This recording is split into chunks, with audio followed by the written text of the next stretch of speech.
નમસ્કાર, સંદેશ ન્યૂઝના digital platform સાથે હું છું માલવી। નાણાકીય વર્ષ 2025 અને 26નું સામાન્ય બજેટ આવતા મહિનાની 1લી તારીખે રજૂ થવાનું છે। આમાં નાણામંત્રી નિર્મલા સીતારમણે નોર્થ બ્લોકમાં તેમના મંત્રાલયમાં અધિકારીઓ સાથે પરંપરાગત હલવા જે સેરેમની છે એની ઉજવણી પણ કરી હતી।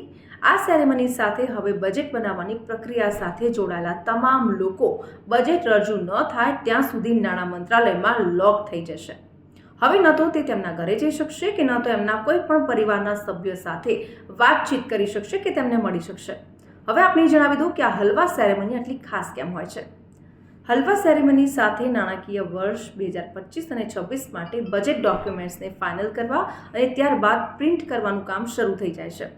તેથી અધિકારીઓથી માંડીને જે પણ બજેટ બનાવવા સાથે સંકળાયેલા હોય છે, કર્મચારીઓ હોય, સ્ટાફ હોય, આ બધા એ બજેટ રજૂ ન થાય ત્યાં સુધી નાણાં મંત્રાલયમાં જ લોક રહે છે। તેઓ આ કામમાં સહભાગી થવાના ઉત્સાહ સાથે આજે હલવા સેરેમની છે એની ખુશી ઉજવણી કરે છે। આ અવસર પર નાણામંત્રી નિર્મલા સીતારમણ પોતે તેમના મંત્રાલયના અધિકારીઓ અને કર્મચારીઓ સાથે મળીને આ હલવા સેરેમની મનાવે છે। આ સમયગાળા દરમિયાન નાણામંત્રીએ પોતે કડક દેખરેખમાં રહેવું પડે છે। તે જ્યારે એકદમ જરૂરી હોય ત્યારે જ બહાર જઈ શકે છે।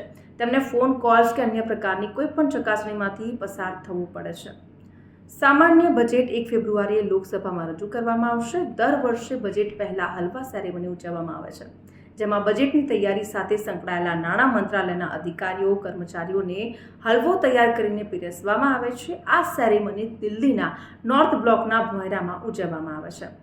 અહીં બજેટ ડોક્યુમેન્ટ પ્રિન્ટ કરવા માટેની એક પ્રેસ પણ હોય છે। હલવા સમારોહ પછી નાણાં મંત્રાલયને લોક કેમ લાગે છે એ પણ આપણે જાણી લઈએ। હલવા સમારોહ પછી નાણાં મંત્રાલયને એક રીતે લોક લાગી જાય છે અને બજેટ નિર્માણ સાથે સંકળાયેલા તમામ લોકો બહારની દુનિયાથી કપાઈ જાય છે। આ સમગ્ર પ્રક્રિયાનું મુખ્ય કારણ બજેટની ગુપ્તતા જાળવવાનું છે।